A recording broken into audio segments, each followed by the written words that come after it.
बिस्मिल्लाहिर्रहमानिर्रहीम। अस्सलाम वालेकुम।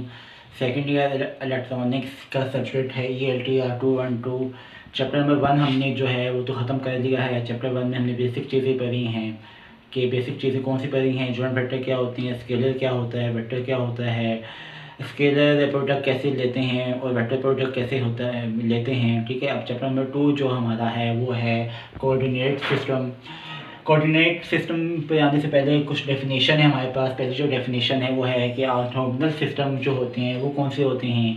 वो ऐसे सिस्टम होते हैं जिसमें हमारे पास तमाम जो कोऑर्डिनेट्स होते हैं वो म्यूचुअली परपेंडिकुलर होते हैं। म्यूचुअली परपेंडिकुलर का मतलब क्या होता है कि वो तीनों जो होंगे वो आपस में 90 का एंगल बना रहे होंगे। ठीक है, अगर तीनों जो हैं जो हमारे पास कोऑर्डिनेट्स हैं अगर 90 का एंगल बना रहे हैं तो वो कौन सा सिस्टम होगा, वो होगा ऑर्थोगोनल सिस्टम होगा। ठीक है, और जो नॉन ऑर्थोगोनल सिस्टम होते हैं वो ऐसे सिस्टम होते हैं जिसमें हमारे पास जो तीनों जो कोऑर्डिनेट्स होते हैं वो आपस में म्यूचुअली परपेंडिकुलर नहीं होते हैं, मतलब वो तीनों जो होते हैं वो आपस में 90 का एंगल नहीं बना रहे होते। ठीक है, वही डेफिनेशन लिखी हुई है कि ऑर्थोगोनल सिस्टम वो होते हैं जिसमें तमाम जो कोऑर्डिनेट्स होते हैं वो म्यूचुअली परपेंडिकुलर होते हैं, जबकि जो नॉन ऑर्थोगोनल सिस्टम होता है वो ऐसा सिस्टम होता है जिसमें जो हमारे पास तीनों कोऑर्डिनेट्स होते हैं वो 90 का एंगल नहीं बना रहे होते, वो आपस में म्यूचुअली परपेंडिकुलर नहीं होते। ठीक है, अब हमने जो ऑर्थोगोनल सिस्टम है उसको 3 हिस्सों में क्लासीफाई किया हुआ है। 3 इसके पार्ट्स हैं। पहला जो है वो है रेक्टेंगुलर कोऑर्डिनेट और कार्टेशियन।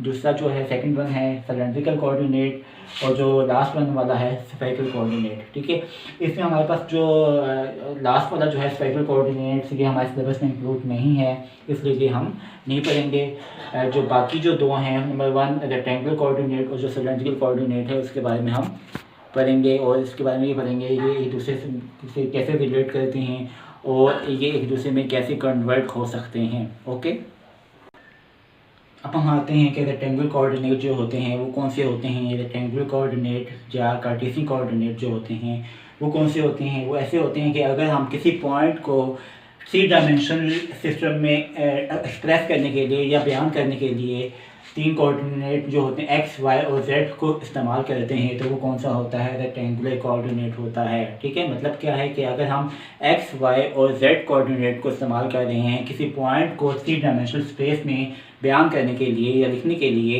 तो वो कौन सा सिस्टम होगा, वो होगा रेक्टेंगुलर कोऑर्डिनेट होगा। ठीक है, फॉर एग्जांपल हमारे पास कोई भी पॉइंट है P, कोई भी पॉइंट है इधर। ठीक है, तो उसको हमने अगर लिखना है तो कैसे लिखेंगे, P x y z। पहला कोऑर्डिनेट x है, दूसरा y है और तीसरा कौन सा है, वो है z है। ठीक है, अब 3 डायमेंशन में हमारे पास क्या होता है कि ऐसी डायग्राम होती है, x ऐसे होता है, y जो होता है वो हॉरिजॉन्टल होता है और z जो होता है वर्टिकल होता है। ठीक है, अगर कोई भी पॉइंट है हमारे पास तो हम इसको कैसे लिखेंगे, p x y और z। ठीक है, ये तो हो गया हमारे पास पॉइंट। अब हमने वेक्टर को लिखना है, वेक्टर की फॉर्म में लिखना है तो क्या होगा, ax प्लस ए वाई प्लस ए जेड। जो स्मॉल ए एक्स स्मॉल ए वाई और जो स्मॉल ए जेड है वो हमारे पास क्या है, यूनिट वेक्टर हैं। यूनिट वेक्टर का मतलब क्या है, ऐसे वेक्टर होते हैं जो हमें डायरेक्शन बताते हैं और जिनका मैग्नीट्यूड जो होता है हमेशा 1 होता है। चैप्टर नंबर 1 में हमने पढ़ा हुआ है कि यूनिट वेक्टर जो होता है वो क्या होता है, डायरेक्शन को बताने के लिए होता है। ठीक है, अब उसके बाद हम आते हैं कि इसकी जो रेंज है हमारे पास वो कौन सी होती है। जो हमारे पास तीनों कोऑर्डिनेट्स हैं उनकी रेंजेस क्या होंगी। जो x की रेंज होगी वो -∞ से लेकर इन्फिनिटी के दरमियान होगी। इसका क्या मतलब है ये हमारे पास कोई भी स्केल है, ये -∞ से शुरू हो रहा है और इन्फिनिटी पर जाके ख़त्म हो रहा है, तो x की जो भी वैल्यू आएगी, जो भी आप न्यूमेरिकल सॉल्व करेंगे या जो भी आंसर x की वैल्यू होगी वो क्या होगी, -∞ और इन्फिनिटी के दरमियान में होगी। -∞ जो होगा वो इंक्लूड नहीं होगा। ठीक है, अगर इसके नीचे हमारे पास ये जो लेफ्ट हैंड का होता है वो क्या होता है, लेस देन होता है। अगर इसके नीचे लाइन लग जाएगी इसका मतलब है कि ये इक्वल और लेस देन या लेस देन और इक्वल भी कहते हैं इसको। ठीक है, लेकिन अब इसके नीचे जो है लाइन नहीं लगी इसका मतलब है ये क्या है, लेस देन है। ठीक है, तो x की रेंज क्या है, -∞ से लेकर इन्फिनिटी के दरमियान में है। जो भी आपका आंसर आएगा वो क्या आना चाहिए, -∞ और इन्फिनिटी के दरमियान में आना चाहिए। ठीक है, और अगर आपका आंसर -∞ को भी इंक्लूड कर रहा है इसका मतलब है कि आपका आंसर जो है वो सही नहीं है। सेम केस विथ y के साथ भी वही है कि इसकी रेंज -∞ से लेकर इन्फिनिटी के दरमियान है और जो z होता है इसकी रेंज भी -∞ से लेकर इन्फिनिटी के दरमियान में है। ओके, अब सेकंड वाला जो है वो है सिलेंड्रिकल कोऑर्डिनेट। अभी हमने पढ़ा है रेक्टेंगुलर कोऑर्डिनेट।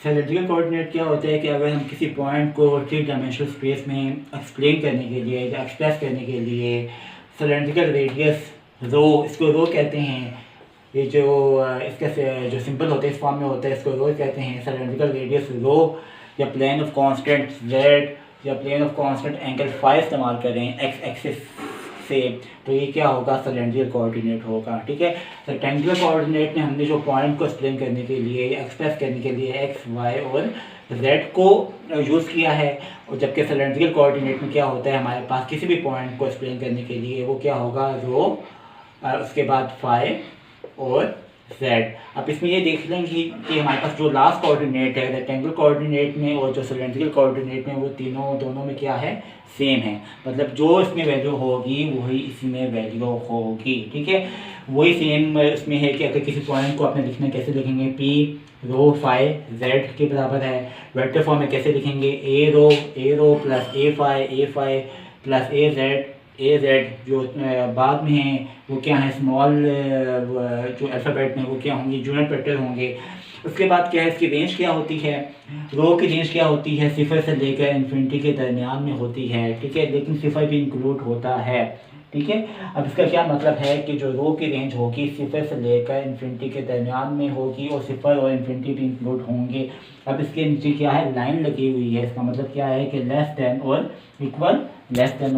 इक्वल, मतलब क्या है कि रो की जो रेंज है वो क्या है, 0 से लेकर लेस देन और इक्वल और इन्फिनिटी से कम और इन्फिनिटी से के बराबर इंक्लूड होगी। ठीक है, सेम उसके बाद जो फाई की रेंज है वो क्या है, 0 और 2 पाई के दरमियान में है। ठीक है, और इसमें हमारे पास 0 भी इंक्लूड होगा और 2 पाई भी इंक्लूड होगा। ठीक है, जबकि जो हमारे पास जेड की रेंज है वो क्या है, माइनस इन्फिनिटी से लेकर इन्फिनिटी के दरमियान में ही होगी। ओके, अच्छा, अब हम आते हैं कि जो रेक्टेंगुलर कोऑर्डिनेट है और जो सिलेंड्रिकल कोऑर्डिनेट है उनका आपस में रिलेशनशिप क्या है, या रेक्टेंगुलर कोऑर्डिनेट को सिलेंड्रिकल में कैसे कन्वर्ट करना है, या सिलेंड्रिकल कोऑर्डिनेट को रेक्टेंगुलर कोऑर्डिनेट में कैसे कन्वर्ट करना है। जैसे आप 264 में तो ये सब आपको पढ़ा रहे हैं कि हमने बाइनरी से डेसिमल में जाना है, डेसिमल से हेक्साडेसिमल में जाना है, कन्वर्जन जो है। इसी तरह इसमें भी कन्वर्जन है कि एक कोऑर्डिनेट से या एक सिस्टम से हमने दूसरे सिस्टम में कैसे जाना है। ठीक है, अब हमने जाना है रेक्टेंगुलर से सिलेंड्रिकल में जाना है। अगर कोई पॉइंट आपको गिवन है एक्स वाई जेड रेक्टेंगुलर में गिवन है और आपने कन्वर्ट करना है सिलेंड्रिकल में जो कोऑर्डिनेट होते हैं वो कौन से होते हैं, रो फाई और जेड होता है। ठीक है, हमने इसको कन्वर्ट करना है तो हमारे पास जो फार्मूले हैं, फार्मूले की डिटेल में हम नहीं जाएंगे क्योंकि जो फार्मूले के जो प्रूफ हैं वो आपके सिलेबस के अंदर इंक्लूड नहीं है। बस आपको फार्मूले जो हैं वही पता होने चाहिए कि जो रो होता है वो बराबर होता है एक्स के प्लस वाई के होल अंडर रूट फाई बराबर होता है tan inverse phi over X, और z जो बराबर होता है z के ही बराबर होता है। ठीक है, ओके, अब हमने जाना है सिलेंड्रिकल से रेक्टेंगुलर में जाना है, तो उसमें हमारे पास क्या होगा, कोई पॉइंट गिवन है हमें p रो फाई जेड, ये किस में गिवन है, हमें सिलेंड्रिकल में गिवन है, और हमने जाना है रेक्टेंगुलर में जाना है। रेक्टेंगुलर में कोऑर्डिनेट्स कौन से होते हैं, एक्स वाई और जेड होते हैं। तो उसका फार्मूला क्या होगा, एक्स बराबर होगा रो कॉस फाई, वाई बराबर होगा रो साइन फाई, और जेड जो होगा वो जेड के ही बराबर होगा। तो इन दोनों में ये देखेंगे कि आप जेड जो होता है जेड के ही बराबर है। उसका मतलब ये है कि रेक्टेंगुलर कोऑर्डिनेट में और सिलेंड्रिकल कोऑर्डिनेट में जो जेड होगा उनकी वैल्यू क्या होगी, एक जैसी ही रहेगी। ओके, अच्छा, हम इसकी एग्जांपल नंबर 1 करते हैं। वो एग्जांपल नंबर 1 क्या है कि हमें एक पॉइंट गिवन है, रेक्टेंगुलर में गिवन है P2 3 6 और हमें कन्वर्ट करना है सिलेंड्रिकल में। अभी आपको बताया है कि रेक्टेंगुलर से सिलेंड्रिकल में कन्वर्ट करने के जो फार्मूले हैं वो क्या हैं, रो बराबर होता है एक्स के प्लस वाई के होल अंडर रूट, वो हमने लिखा हुआ है रो बराबर है एक्स के प्लस वाई के होल अंडर रूट। इसमें हमारे पास जो है पहला जो कोऑर्डिनेट है वो क्या है, एक्स है, दूसरा वाई है और तीसरा क्या है, जेड है। एक्स की वैल्यू 2 है, वाई की वैल्यू 3 है और जेड की वैल्यू क्या है, 6 है। सिंपल आपने जो फार्मूला है उसमें वैल्यूज लगा दी तो हमारे पास इसकी वैल्यू क्या आ रही है, 3.60। सिमिलरली जो सेकंड कोऑर्डिनेट है वो फाई है, फाई का फार्मूला होता है tan inverse Y over X के बराबर होता है। वही वैल्यू वाई की वैल्यू लगाएं और एक्स की वैल्यू लगाएं और इसका tan इनवर्स लेंगे। tan इनवर्स कैसे लेना है, आपने शिफ्ट प्रेस करके tan प्रेस करना है तो हमारे पास tan इनवर्स जो है वो आ जाएगा। तो ये हमारे पास 56 आंसर आ रहा है। और जो z की वैल्यू है वो z के बराबर ही होता है, तो जो z की वैल्यू क्या है, अगर 6 है तो 6 ही आंसर आएगा। तो फिर आपने आंसर में कैसे लिख देना है कि पी रो 5z बराबर है, जो हमारे पास आंसर आए हैं वो आपने आंसर ऐसे लिख देने हैं। अब इसकी जो एग्जाम्पल नंबर 2 है उसमें एक पॉइंट गिवन है, पी 8, 5 और 3 है, 8, 5, 3। इसको आपने कन्वर्ट करना है सिलेंड्रिकल में। सेम आपने ये फार्मूले लगाने हैं, रो 5 और z के ये फार्मूले आपने लगाने हैं और इसको आपने सॉल्व करना है। ठीक है, ये आपकी क्या है, असाइनमेंट है, ये आपने जमा करवानी है। ओके, अब हमने करना है सिलेंड्रिकल से रेक्टेंगुलर में कन्वर्ट करना है। ठीक है, पहले हमने क्या किया है, रेक्टेंगुलर से सिलेंड्रिकल में। तो ये फार्मूले आपको बताए हैं, फार्मूले कौन से होते हैं। एग्जाम्पल इसकी जो है, कन्वर्ट आपने करना है 5, 45 डिग्री और 3 को आपने रेक्टेंगुलर कोऑर्डिनेट में कन्वर्ट करना है। फार्मूले आपके सामने लिखे हुए हैं। अगर ये हमारे पास सिलेंड्रिकल में गिवन है, इसका मतलब है ये हमारे पास जो 5 होगा वो रो के बराबर होगा, ये फिर जो 45 डिग्री है वो 5 के बराबर होगा, और जो 3 है वो किसके बराबर होगा, z के बराबर होगा। सिंपल आपने फार्मूला लगाना है, x बराबर होता है रो कॉस 5, रो की वैल्यू 5 गिवन है, कॉस 5 की वैल्यू क्या है, 45 है। कॉस 45 कैलकुलेटर से आप निकालेंगे और 5 को मल्टीप्लाई करेंगे तो हमारे पास आंसर आ जाएगा। सेम y जो है रो साइन 5, वैल्यूज लगाएंगे आप, और z जो होता है 3 के बराबर है, क्योंकि इसमें जो z होता है z के बराबर ही होता है।